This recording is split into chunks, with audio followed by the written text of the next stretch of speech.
भोपाल से प्रस्तुत हैं प्रादेशिक समाचार। नमस्कार, समाचारों के साथ मैं जितेंद्र रघुवंशी। पहले मुख्य समाचार। प्रदेश कैबिनेट ने लगभग 2,480 करोड़ रुपए की विभिन्न विकास योजनाओं को मंजूरी दी। सर्वोच्च न्यायालय ने नीट परीक्षा विरोध प्रदर्शन से जुड़े गैर आपराधिक रिकॉर्ड वाले नाबालिग छात्रों की रिहाई के निर्देश दिए। मुख्यमंत्री मोहन यादव ने भोपाल के नवनिर्मित निषादपुरा रेलवे स्टेशन का लोकार्पण किया। नियमित रेल सेवाएं शुरू। और प्रदेश भर में आज गुरु पूर्णिमा पर महर्षि सांदीपनि गुरु पर्व मनाया जाएगा। अब समाचार विस्तार से। मुख्यमंत्री डॉक्टर मोहन यादव की अध्यक्षता में भोपाल में हुई मंत्रिपरिषद की बैठक में प्रदेश के विकास कार्यों के लिए लगभग 2,480 करोड़ रुपए की विभिन्न योजनाओं को मंजूरी दी गई। बैठक में लिए गए निर्णयों की जानकारी देते हुए कैबिनेट मंत्री राकेश सिंह ने बताया कि अक्टूबर 2026 में भोपाल में महिला एशियन हॉकी चैंपियंस ट्रॉफी के आयोजन के लिए 18 करोड़ 74 लाख रुपए की सैद्धांतिक स्वीकृति दी गई। श्री सिंह ने बताया कि कैबिनेट ने आईटी पार्क स्थापना योजना के लिए 595 करोड़ रुपए स्वीकृत किए, जिससे 8,000 से अधिक युवाओं को रोजगार मिलने की उम्मीद है।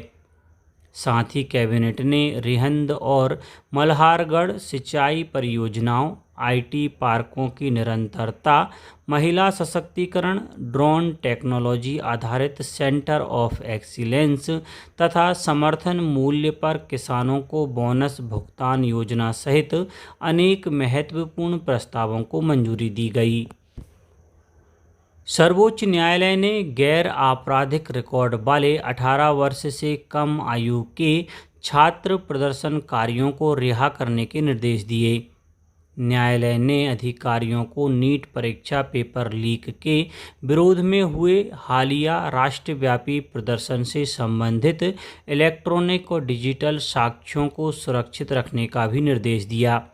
सर्वोच्च न्यायालय ने कहा कि पिछले सप्ताह हुए प्रदर्शनों के दौरान छात्रों और पुलिस अधिकारियों को लगी चोट के आरोपों की निष्पक्ष और स्वतंत्र जांच आवश्यक है। प्रदर्शन के दौरान पुलिस के अत्यधिक बल प्रयोग के आरोपों से संबंधित विभिन्न याचिकाओं पर सुनवाई करते हुए न्यायालय ने कई अंतरिम निर्देश जारी किए। लोकसभा ने लोक परीक्षा अनुचित साधन रोकथाम संशोधन विधेयक 2026 को विचार और पारित करने के लिए चर्चा शुरू की है। यह विधेयक लोक परीक्षा अनुचित साधन रोकथाम अधिनियम 2024 में संशोधन करता है। इस विधेयक में कई महत्वपूर्ण प्रावधान 10 वर्ष तक की कैद, 10 करोड़ रुपए का जुर्माना और दोषी पाए गए अपराधियों की संपत्ति की जब्ती जैसे कठोर दंड शामिल हैं। मामलों के शीघ्र निपटान को सुनिश्चित करने के लिए विधेयक में प्रत्येक राज्य सरकार और केंद्र शासित प्रदेश प्रशासन को दैनिक सुनवाई के लिए विशेष त्वरित न्यायालय स्थापित करने का प्रावधान है। इसमें यह भी प्रावधान है कि अपराधियों की जांच पुलिस स्टेशन में सूचना दर्ज होने की तिथि से 2 महीने के भीतर पूरी की जानी चाहिए। मुख्यमंत्री डॉक्टर मोहन यादव ने भोपाल में नव विकसित निषादपुरा रेलवे स्टेशन का लोकार्पण किया। इसके साथ ही स्टेशन से नियमित यात्री रेल सेवाएं शुरू हो गई हैं। इस दौरान मुख्यमंत्री ने जनसभा को संबोधित किया। मालवा एक्सप्रेस और सोमनाथ जबलपुर एक्सप्रेस का ठहराव अब निषादपुरा रेलवे स्टेशन पर होगा। इससे भोपाल रेलवे स्टेशन पर यात्रियों का दबाव कम होगा और करौंद, निषादपुरा, छोला, भानपुर, अयोध्या बाईपास तथा आसपास के क्षेत्रों के यात्रियों को अधिक सुविधा मिलेगी। राष्ट्रपति द्रौपदी मुर्मू ने राष्ट्रपति भवन में अपने 4 वर्ष पूरे होने के उपलक्ष्य में आयोजित एक विशेष पुस्तक विमोचन समारोह की अध्यक्षता की।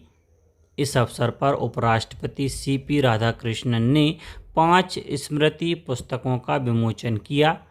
अपने संबोधन में राष्ट्रपति मुर्मू ने इस उच्च संवैधानिक पद को महज सम्मान नहीं बल्कि एक गहन जिम्मेदारी बताया।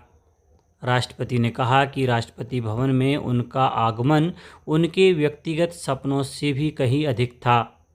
राष्ट्रपति ने कहा कि पिछले 4 वर्षों में उन्होंने युवाओं को नैतिक मूल्यों में दृढ़ रहने और राष्ट्र और समाज की प्रगति के लिए काम करने के लिए प्रोत्साहित किया है। मुख्यमंत्री डॉक्टर मोहन यादव भोपाल में राज्य पर्यटन विकास निगम की समीक्षा बैठक में शामिल हुए। बैठक में होम स्टे को प्रोत्साहित करने के लिए पर्यटन, वन और संस्कृति विभाग के बीच बेहतर समन्वय पर जोर दिया। उन्होंने भगोरिया उत्सव का राष्ट्रीय स्तर पर प्रचार प्रसार करने के निर्देश दिए। मुख्यमंत्री ने राष्ट्रीय और राज्य मार्गों पर मार्ग सुविधा केंद्रों के साथ अस्पताल, पेट्रोल पंप और चार्जिंग स्टेशन विकसित करने तथा कांवड़ यात्रा मार्ग पर प्रत्येक 15 से 20 किलोमीटर पर श्रद्धालुओं के लिए भोजन, प्रसादी और अन्य आवश्यक सुविधाएं उपलब्ध कराने के निर्देश भी दिए। साथ ही उन्होंने पर्यटन क्षेत्र में निजी निवेश को बढ़ावा देने पर भी बल दिया। सरकार ने इस वर्ष 1 अगस्त से 30 नवंबर तक देश भर के चीनी व्यापारियों पर भंडारण सीमा लागू करने का निर्णय लिया है। उपभोक्ता मामले, खाद्य और सार्वजनिक वितरण मंत्रालय ने कहा कि इसका उद्देश्य जमाखोरी और सट्टेबाजी रोकना तथा उचित मूल्य पर चीनी की लगातार उपलब्धता सुनिश्चित करना है। मंत्रालय ने कहा कि सभी चीनी व्यापारियों को अपने पास उपलब्ध चीनी के भंडार की घोषणा करनी होगी और खाद्य तथा सार्वजनिक वितरण विभाग के ऑनलाइन पोर्टल foodstock.dfpd.gov.in पर प्रत्येक सप्ताह स्टॉक स्थिति को अपडेट करना होगा। गुरु पूर्णिमा के अवसर पर पूरे प्रदेश में महर्षि सांदीपनि गुरु पर्व मनाया जाएगा। इस अवसर पर विद्यालयों, महाविद्यालयों और विश्वविद्यालयों में गुरु पूजन, सांस्कृतिक कार्यक्रम और भारतीय गुरु शिष्य परंपरा पर आधारित विभिन्न गतिविधियां आयोजित होंगी। मुख्यमंत्री के संस्कृति सलाहकार श्री राम तिवारी ने बताया कि इस अवसर पर भगवान श्री कृष्ण मेधावी छात्रवृत्ति योजना की भी शुरुआत होगी, जिसके तहत 102 मेधावी छात्र छात्राओं को 1-1 लाख रुपए की छात्रवृत्ति प्रदान की जाएगी। खंडवा में श्री धूनीवाले दादाजी दरबार में 3 दिवसीय गुरु पूर्णिमा महोत्सव का शुभारंभ हो गया है। पहले दिन से ही बड़ी संख्या में श्रद्धालुओं के आने का सिलसिला शुरू हो गया है। 30 जुलाई तक लगभग 4 लाख श्रद्धालुओं के खंडवा पहुंचने का अनुमान है। अब बात मौसम की। प्रदेश में आज भी मानसून सक्रिय रहने की संभावना है। मौसम विभाग ने भोपाल, इंदौर, उज्जैन, नर्मदापुरम, जबलपुर और सागर संभाग सहित कई जिलों में गरज चमक के साथ बारिश का अनुमान जताया है। प्रदेश के कुछ इलाकों में तेज बारिश, आंधी और बिजली गिरने की भी आशंका है, जिसके लिए येलो अलर्ट जारी किया गया है।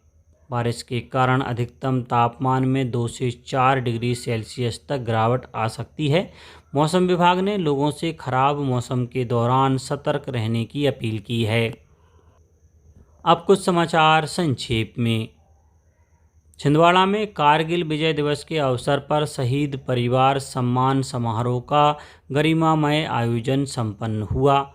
नीमच जिले में संचालित दस्तक अभियान के तहत बच्चों एवं गर्भवती महिलाओं को प्रदान की जा रही स्वास्थ्य एवं पोषण सेवाओं की समीक्षा की गई।